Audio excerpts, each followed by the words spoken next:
অরিজিৎ সিং এর শুটিংয়ে ধস্তাধস্তি শিল্পীর থানায় অভিযোগ। শান্তিনিকেতনের বাসিন্দা কমলাকান্ত লাহা, যিনি নিজেও তিনি একজন শিল্পী, শুটিং চলাকালীন প্রখ্যাত গায়ক অরিজিৎ সিং ও তার নিরাপত্তা রক্ষীদের বিরুদ্ধে ধস্তাধস্তি ও আংটি খোয়া যাওয়ায় শান্তিনিকেতন থানায় লিখিত অভিযোগ দায়ের করেন।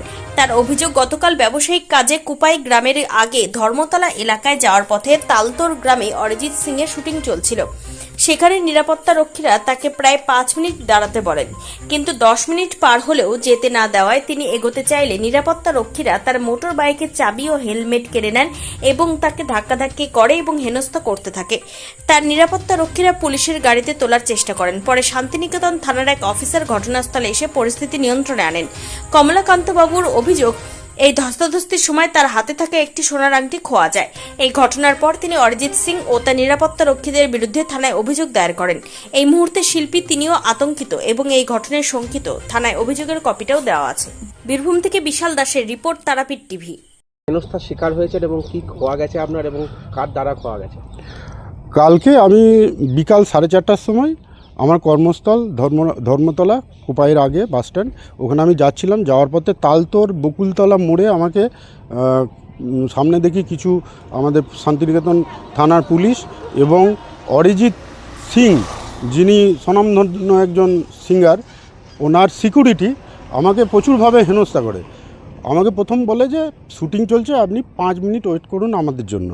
আমি দেখলাম যে ঠিক আছে, প্রত্যেক দিন তো শুটিং হয় না, একদিন হচ্ছে, আমি 5 মিনিট ওয়েট করে যাই। 10 মিনিট পেরিয়ে যায়। তারপরে ওনাকে যখন বলি, উনি বলেন যে আপনাকে আরও 30 মিনিট ওয়েট করতে হবে। আমি তাহলে আমাকে আগে বলতে পারতেন, আমি ঘুরে অন্যদিকে যেতাম, বা আপনারা একটা সিকিউরিটি যদি ক্যানেল পার মোড়ে রেখে দিতেন তাহলে আমরা প্রান্তিক হয়ে ঘুরে যেতাম। এই উচ্চ আমার সঙ্গে করতে করতে উনি আমার গাড়ির চাবি কেড়ে নেন এবং হেলমেট কেড়ে নেন। এই ধস্তাধস্তিতে আমার এই হাতে একটা আংটি ছিল, যেটা ফাঁকা হাত রাখতে নাই বলে একটা রিং এমনি পরে রেখেছি, তো সেটা আমার খোয়া যায়। আমি তখন কিন্তু জানতে পারি না, পরে আমি দেখলাম যে বেরিয়ে এসে দেখছি যে আমার এইরকম খোয়া গেছে। এরকম আমি ওই মানুষটির নাম জানার জন্য ওখানকার আরও যারা ছিলেন তাদেরকে জিজ্ঞেস করলাম, ওনারা কেউ নাম বললেন না। আজকে সকালে দেখছি মোসডাল যে পাড়াটা আদিবাসী পাড়া, সেখানে শুটিং হচ্ছে, সেখানেও আমি যাই, ওনাদেরকে জিজ্ঞেস করি যে ওনার নামটা কি।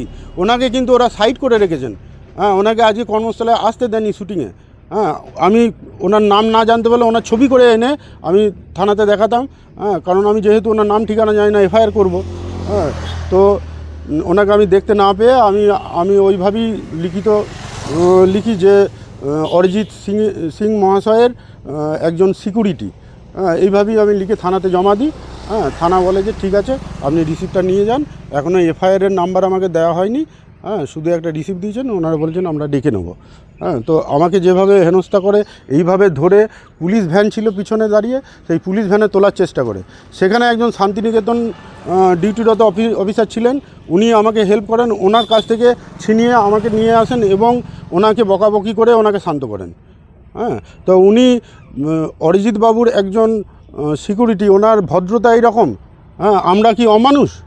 আমরা রাস্তায় যাচ্ছি, আমাদেরও তো সময় দাম আছে। এইভাবে হেনস্থা করার জন্য এই প্রতিবাদে আমি কিন্তু এফআইআরটা করেছি এবং আমার এই সোনার আংটির, যার মূল্য হচ্ছে 40,000 টাকা প্রায়। আমি চাই ওনার শাস্তি এবং আমার যে জিনিসটা খোয়া গেছে পুলিশ আমাকে উদ্ধার করে দেবে। আপনিও শিল্পী জগতেরই লোক। হ্যাঁ, একজন শিল্পী এরকম হেনস্থা করছে, এটা কি বলবেন? এটা তো আমার কাছ থেকে একদম দুর্ভাগ্যের ব্যাপার। এইরকম জিনিস হওয়াটা, তো উনি একজন সেলিব্রিটি, ওনার মতো মানুষ আমার বাড়িতে আসেন।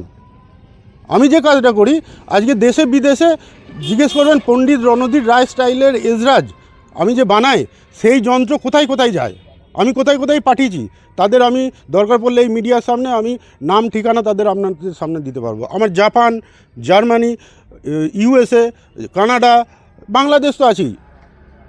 তো আমি একজন শিল্পীর সিকিউরিটির কাছ থেকে এরকম ব্যবহার পাবো? আর আমাকে আবার বলা হচ্ছে যে আমি গালমন্দ করেছি।